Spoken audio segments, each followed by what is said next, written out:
Assalamualaikum dan salam sejahtera kami ucapkan. Hari ini kami akan mempersembahkan bahan bantu mengajar yang telah kami hasilkan bagi subjek Kaedah Pengajaran Bahasa Melayu Sekolah Rendah BMMB 3073 dan Pengajaran Kemahiran Bahasa Melayu Sekolah Rendah BMMB 3063. Bahan bantu mengajar yang kami hasilkan diberi nama Bestari Pantun. Sebelum itu, saya akan memperkenalkan ahli kumpulan saya yang terdiri daripada saya sendiri, Nur Hazira Amira binti Imran dan dua lagi rakan iaitu Muhammad Adli Haikal bin Muhammad Fauzi dan Muhammad Muaz bin Madrasid. Kami merupakan pelajar PISMP Bahasa Melayu SK1 semester 3 ambilan Jun 2020. Eloklah sekiranya saya memberi sedikit pengenalan tentang bahan bantu mengajar yang telah kami hasilkan.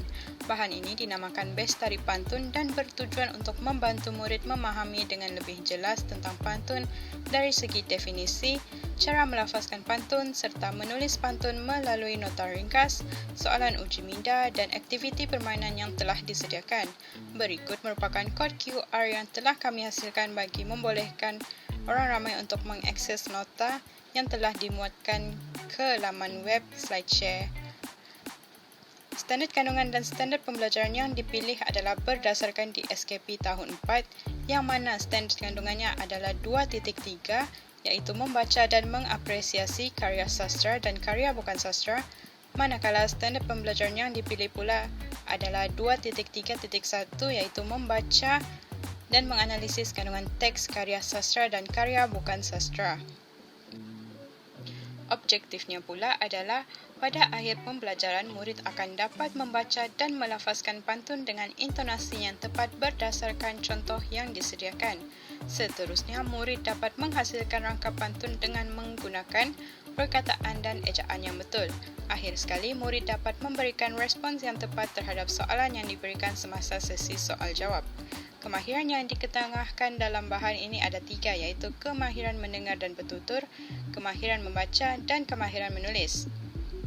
Berikut merupakan isi kandungan bagi bahan yang telah kami hasilkan, iaitu yang pertama, pengenalan pantun, seterusnya, cara melafaz pantun, yang ketiga, cara menulis pantun, yang keempat, soalan uji minda, dan akhir sekali, aktiviti permainan. Seterusnya, kita pergi kepada bahagian 1, iaitu Mari Faham.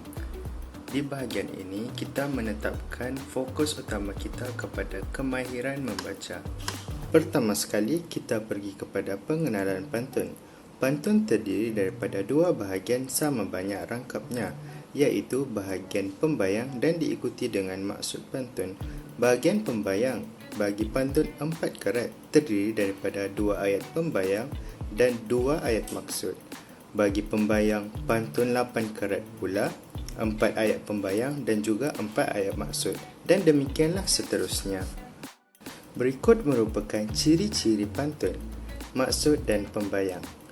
Pantun mempunyai pembayang maksud dan maksud. 2 baris yang pertama adalah pembayang, manakala 2 baris yang kedua adalah maksud pantun. Rima akhir pula. Pantun mempunyai rima akhir terkawal. Pantun 4 karat, rima akhirnya adalah AB, AB. Bunyi rima akhir baris pertama sama dengan baris ketiga dan rima akhir baris kedua sama dengan baris keempat, dan berikutlah seterusnya. Bilangan baris. Baris juga disebut sebagai kerat. Terdapat pelbagai jenis pantun, iaitu pantun 2 karat, pantun 4 karat, pantun 6 karat dan juga pantun 8 karat. Kemudiannya, pembayang dan maksud. Setiap rangkap pantun terbahagi kepada 2 bahagian, iaitu bahagian pembayang dan satu lagi digelar bahagian maksud pantun. Bagi pantun 4 karat, baris pertama dan baris kedua digelar sebagai pembayang, manakala baris ketiga dan juga baris keempat adalah maksud pantun. Berikut merupakan pantun 4 karat. Jikalau kita bertanam padi, senanglah makan adik-beradik. Jikalau kita bertanam budi, orang jahat menjadi baik. Okey, dua baris pertama iaitu jikalau kita bertanam padi, senanglah makan adik-beradik merupakan pembayang. Manakala jikalau kita bertanam budi dan orang yang jahat menjadi baik merupakan maksud tersirat pantun tersebut. Soalan cepu mas. Apakah yang cuba disampaikan melalui pantun ini murid-murid? Kita lihat pula pada rima akhir. Rima atau bunyi akhir di hujung baris adalah sejajar. Bagi pantun 2 kerat, rima akhir dalam bentuk AA. Bagi pantun 4 kerat, rima akhir pula dalam bentuk AB, AB. Sebagai contoh, berikut merupakan pantun 4 kerat. Jikalau kita bertanam padi, senanglah makan adik-beradik. Jikalau kita bertanam budi, orang yang jahat menjadi baik. Jika kita lihat pada setiap akhir rima akhir pantun tersebut, baris pertama mempunyai rima akhir D sama dengan baris ketiga iaitu D juga.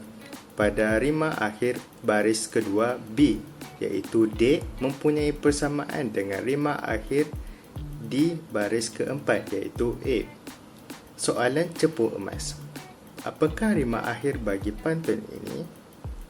Sekian saja kita lihat pada rima akhir dan juga bahagian pantun. Seterusnya kita pergi kepada contoh pantun 4 karat. Yang pertama, Pulau Pandan jauh ke tengah, Gunung Daik bercabang 3, hancur badan dikandung tanah, budi yang baik dikenang juga. Yang kedua, buah cempedak di luar pagar, ambilkan galah, tolong jolokkan. Kami budak baru belajar, kalau salah tolong tunjukkan. Bagi contoh pantun 2 karat pula ialah banyak udang, banyak garam, banyak orang, banyaklah ragam. Sudah garu cendana pula, sudah tahu bertanya pula. Sebab pulut santan binasa, sebab mulut badan binasa. Paku dulang, paku serpih, mengata orang dia yang lebih. Soalan uji emas. Nyatakan mesej yang ingin disampaikan dalam pantun-pantun yang diberikan sebentar tadi. Baiklah, mari kita beralih ke bahagian kedua. Mari berpantun bagi kemahiran mendengar dan bertutur. Berikut merupakan cara untuk melafaz pantun 4 kerat. Cuba ikuti 5 langkah mudah di bawah untuk melafaz pantun 4 kerat. Yang pertama, baca dahulu setiap baris pantun dan kenal pasti cara sebutannya. Yang kedua, lafaz pantun bagi setiap baris mestilah ada jeda iaitu berhenti sekejap, iaitu di antara perkataan kedua dan perkataan ketiga.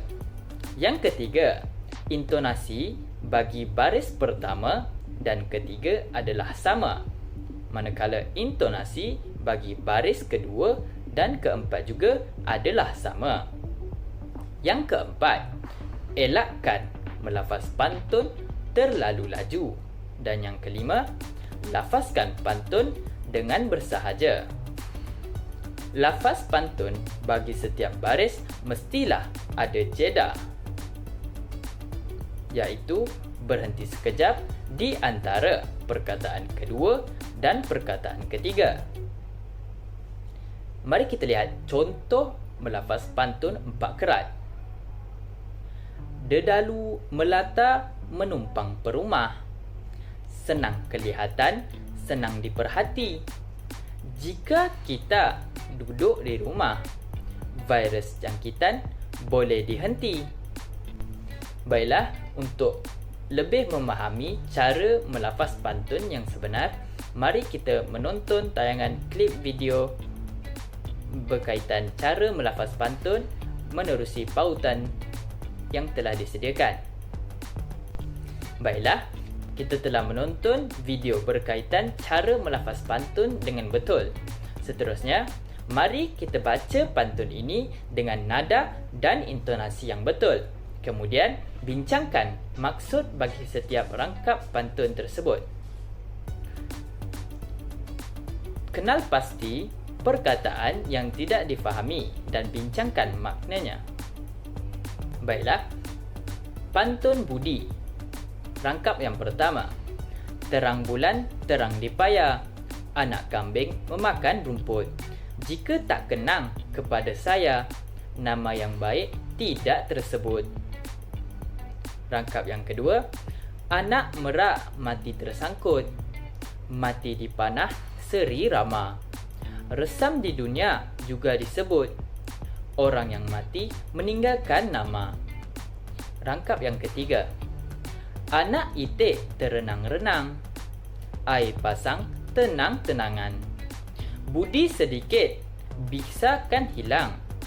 Itu jadi kenang-kenangan. Rangkap yang keempat.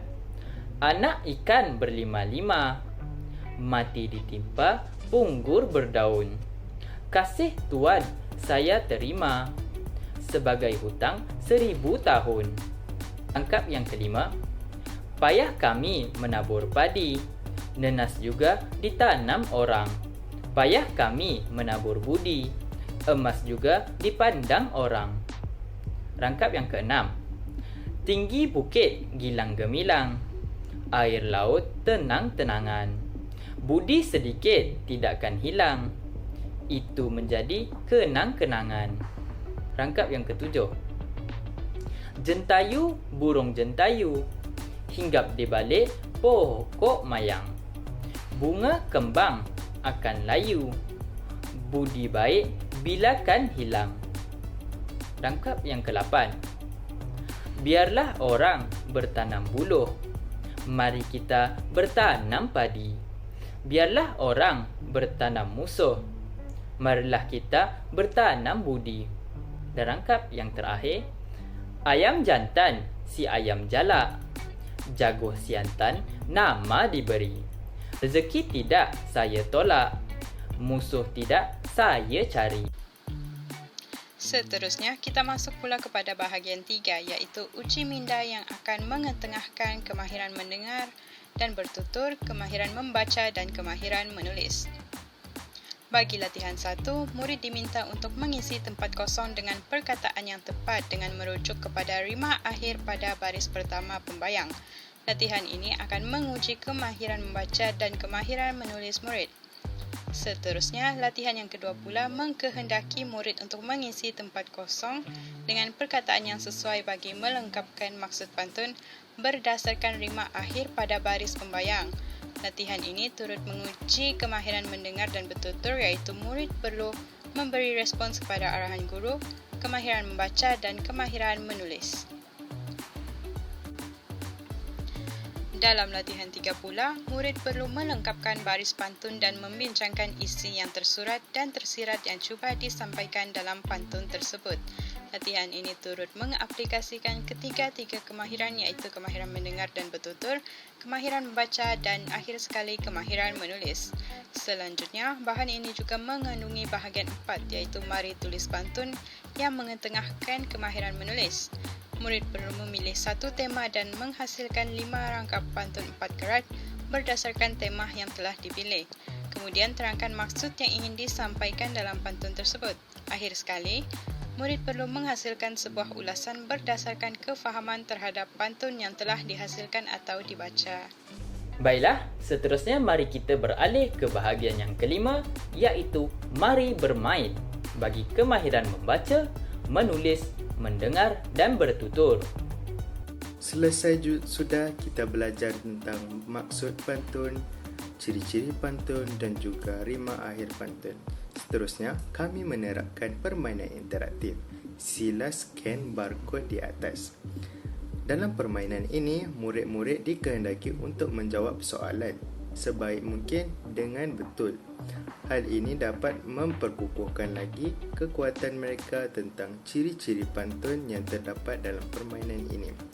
Seterusnya, murid-murid juga akan memperoleh jenis-jenis pantun yang terdapat dalam permainan ini agar dapat menggunakan dalam kehidupan seharian murid. Di sini kami telah menyediakan 2 aktiviti secara maya, iaitu yang pertama permainan interaktif dan yang kedua iaitu kuis berkaitan pantun.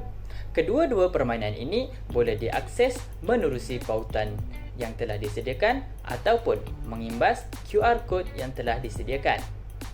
Akhir sekali, semoga bahan yang dihasilkan dapat memberikan manfaat. Selamat mencuba dan semoga maju jaya. Sekian, terima kasih.